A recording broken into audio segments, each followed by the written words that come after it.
श्रीला प्रभुपाद जी एक लेक्चर में कह रहे थे कि ये जो हियरिंग हम कर रहे हैं, श्रवण, ये कोई साधारण हियरिंग नहीं है, साधारण श्रवण नहीं है. This hearing is reacting.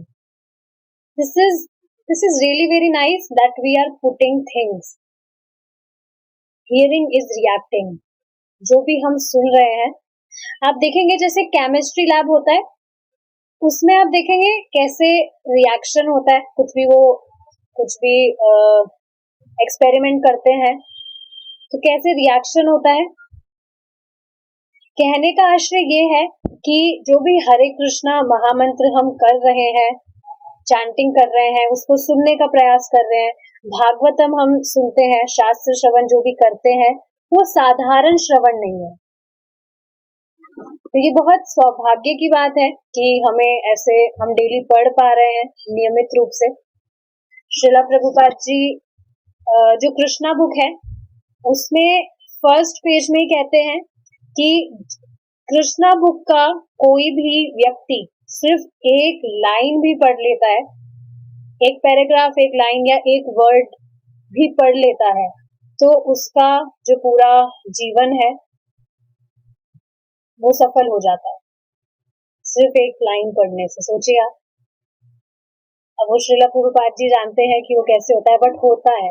This hearing is not an ordinary thing जो हम कर रहे हैं, शास्त्र श्रवण.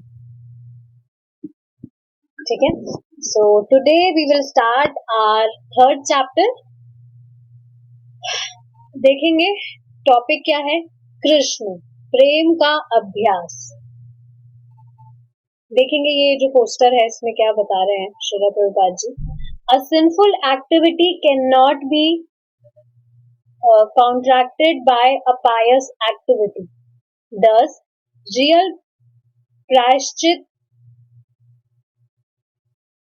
atonement is the awakening of our dormant Krishna consciousness. देखिए इस लाइन का अर्थ क्या है. एक पाप पूर्ण कर्म का प्रतिकार एक पुण्य कर्म से नहीं किया जा सकता. Now it's a very deep line. क्या अर्थ हुआ इस लाइन का. देखिए इसका मतलब क्या है. अगर कोई भी व्यक्ति कुछ भी पाप करता है, साथ में वो कुछ पुण्य भी कर रहा है, तो वो पुण्य करने से वो जो पाप कर्म है उसके नष्ट नहीं होते हैं. समझ पा रहे हैं आप. पुण्य कर्म करने से पाप कर्म नष्ट नहीं होते हैं. सेकंड लाइन जो है उससे क्या मतलब है. इसलिए वास्तविक प्रायश्चित यह है कि कृष्ण भावनामृत को जागृत करें. यही वास्तविक प्रायश्चित है.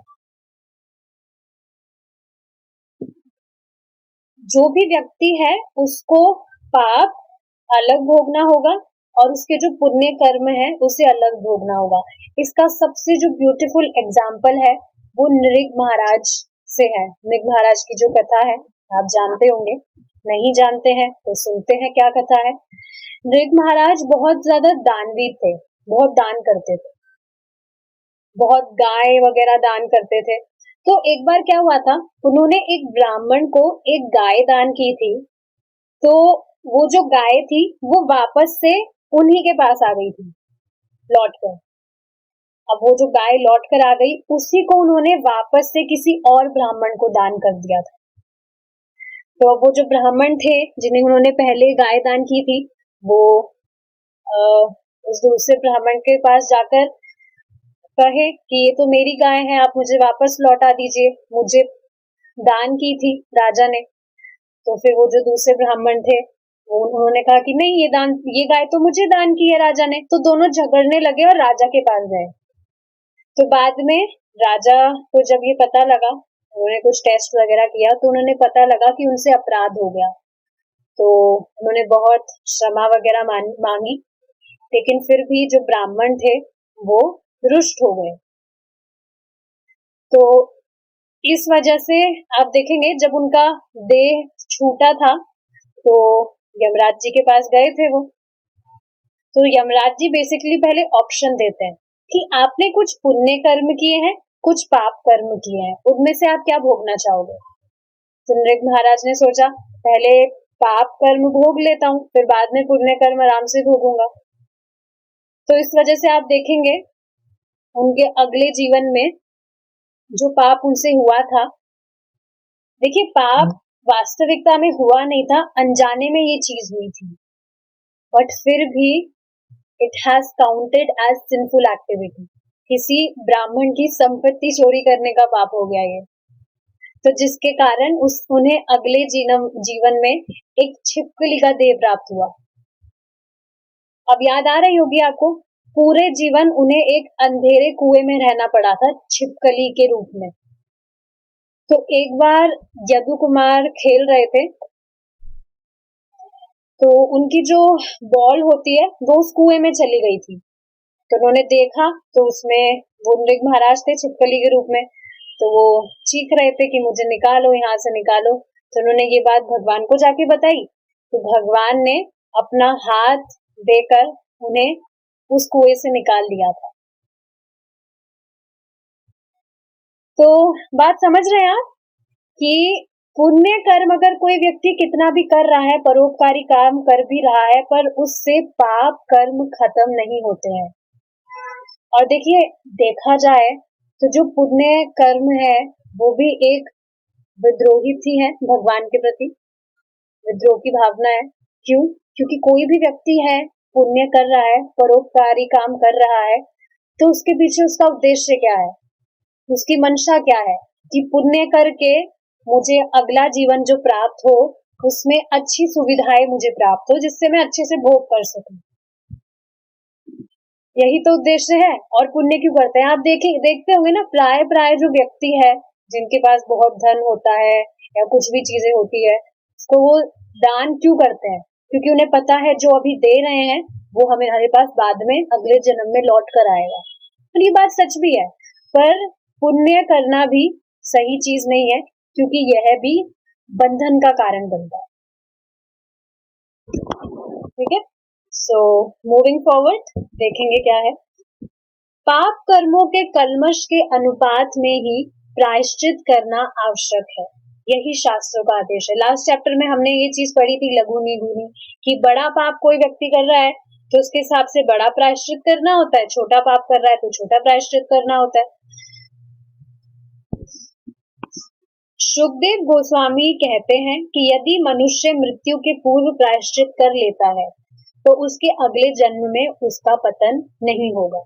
यदि वह प्रायश्चित नहीं करता तो वह अपने साथ अपने पाप कर्मों के फलों को भी लेता जाएगा और उसे कष्ट भोगना पड़ेगा।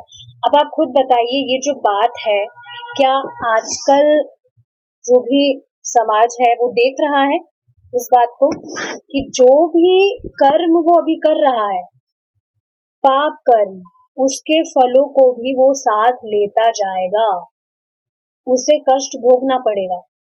कोई भी तो सचेत नहीं है इसके बारे में। तभी आप देखिए, फैक्ट्रीज की फैक्ट्रीज लग रही है पाप करने के लिए। क्या तात्पर्य इसका? आप देखिए ना, लोग कितनी बड़ी बड़ी फैक्ट्रीज बना रहे हैं, स्लॉटर्ड हाउसेस, गाय का वध करने के लिए कैसे फैक्ट्रियां बन रही है।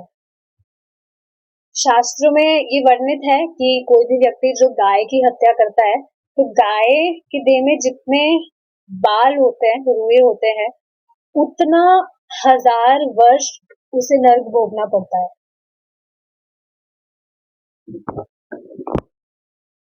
तो कहाँ देख रहा है जो व्यक्ति है, कुछ भी काम कर रहा है, बस इंडिपेंडेंटली स्वतंत्र होकर कुछ भी करना चाह रहा है कानून के अनुसार।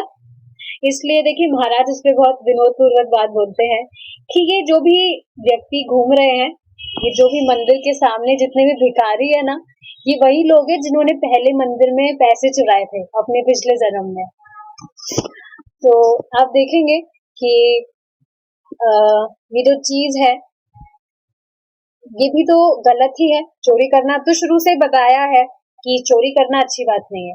अब मंदिर में कोई चोरी कर रहा है, बताइए, ब्राह्मण की संपत्ति को कोई ले रहा है तो पाप तो लगेगा ही।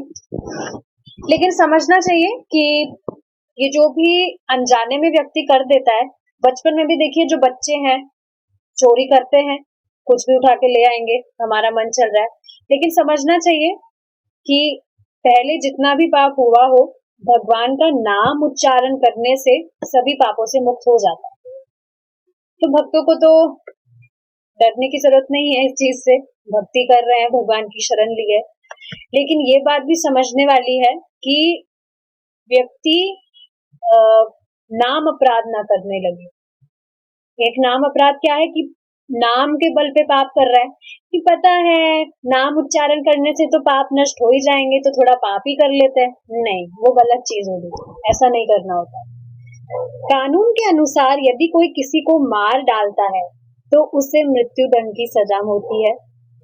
जीवन के बदले जीवन लेने की विचारधारा नई नहीं है, अपितु यह मानव जीवन के लिए कानून का ग्रंथ मनु संहिता में पाई जाती है।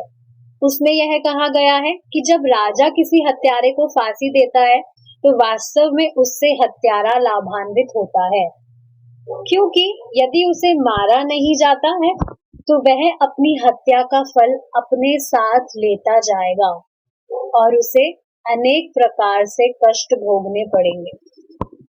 तो देखिए ये चीज बिल्कुल ठीक है कि अगर राजा के द्वारा आप देखेंगे किसी भी हत्यारे को या कोई भी जो गलत काम करता है उसे अगर पनिशमेंट दिया जाए तो उसमें उस व्यक्ति का ही उद्धार होता है, ये वास्तविकता है। लेकिन आप देखिए जो गवर्नमेंट है आज के टाइम पे ऐसे लोगों को ही पाल नहीं रही है। आप देखेंगे कोई भी व्यक्ति जो है, जैसे फॉर एग्जांपल जो व्यक्ति नॉनवेज ही खा रहा है, तो जब उसका देह छूटेगा नर्क में जाकर उसे भी उसी तरह से खाया जाता है। अब देखिए सबसे अमेजिंग बात क्या है, अमेजिंग तो नहीं है, मतलब चौंकाने वाली है कि वहां पे जो भी कष्ट व्यक्ति को मिलता है, कितना ही कष्ट मिलता है, उसमें व्यक्ति की मृत्यु नहीं होती। यहाँ आप सोचिए ना, अगर कोई शेर किसी व्यक्ति को खा जाए तुरंत वो मर जाएगा, लेकिन वहां ऐसा नहीं होता है। उसे ठीक है, उसने नॉनवेज खाया तो उसी के दौरान उसे भी खाया जाता है पर उसकी मृत्यु नहीं होती। ये उसी तरह है जैसे आप देखेंगे सपने में जैसे चक्कू घोंस देता है, कोई सपने देखा होगा अपने, ऐसे डरावने सपने पहले आते होंगे कि जैसे किसी ने या तो गोली मार देता है या चक्कू घोंस देता है, तो व्यक्ति मरता नहीं है, बस वो डरता रहता है, हिलता रहता है, अरे मुझे गोली लग गई, मुझे चक्कू मार दिया, मरता नहीं है। ये उसी तरह से ये स्थिति है, वहां सेम ये चीज होती है। तो ये चीज है, प्रकृति के नियम अत्यंत सूक्ष्म होते हैं और बड़ी ही वर्णापूर्ण विधि से लागू किए जाते हैं, चाहे लोग इसे जाने या ना जाने। देखिए ये बहुत अमेजिंग चीज है कि व्यक्ति इस चीज से चाहे से अनजान ही क्यों ना हो, पर गलत चीज वो कर रहा है उसका पनिशमेंट उसे मिलता है। शास्त्रों की बात भी नहीं देखी तो सामान्य जीवन में ही आप देखिए ना, कोई व्यक्ति अगर ट्रैफिक रूल तोड़ेगा तो चालान उसे भरना ही पड़ता है, चाहे से वो कोई नया बच्चा ही क्यों ना हो जिसने अभी गाड़ी चलाना सीखा है नया नया, पर अगर ट्रैफिक रूल तोड़ेगा, रेड लाइट पे अगर चला जाएगा क्रॉस करके तो चालान कटेगा, उसका पनिशमेंट मिलेगा। तो ये चीज है, अगर व्यक्ति उसे जान रहा है या नहीं जान रहा है कि वो गलत कर रहा है या नहीं, तो पनिशमेंट उसे मिलता है। वस्तु शक्ति भाव की अपेक्षा नहीं करती। अब इसको कैसे समझेंगे, जैसे आप देखेंगे कोई व्यक्ति कुछ गलत खा लेता है, ठंडे पे कुछ गर्म खा लिया या कुछ भी, तो फूड पॉइजनिंग हो जाएगी। भाव नहीं देखेगा कि व्यक्ति ने अनजाने में खाया है, कोई बात नहीं बेचारे ने अनजाने में खाया है, माफ कर देते हैं, ऐसा नहीं होता है। गलत खाया है उसने तो फूड पॉइजनिंग हो जाती है। तो यही चीज है, गलत करेगा तो दुख भोगना पड़ता है।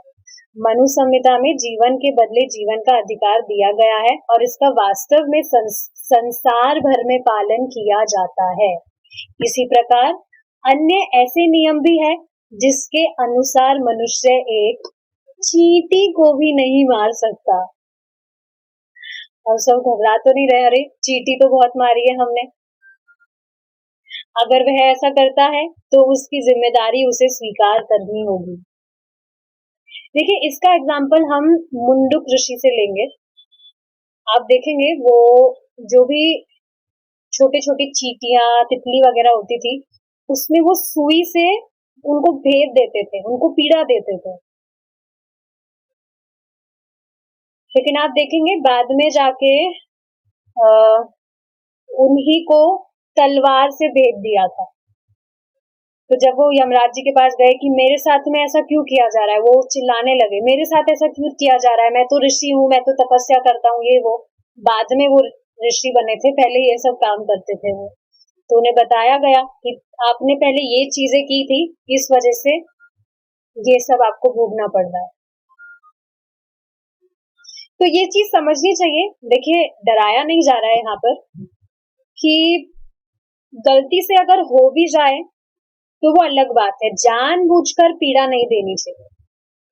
अब वो जानबूझकर ही पीड़ा दे रहे थे, चींटियों में तितलियों में सुई घुसा रहे थे, भेद रहे थे। तो ये चीज है, बचना चाहिए इन चीजों से। और भक्त तो ऐसा करते भी नहीं है। क्यों?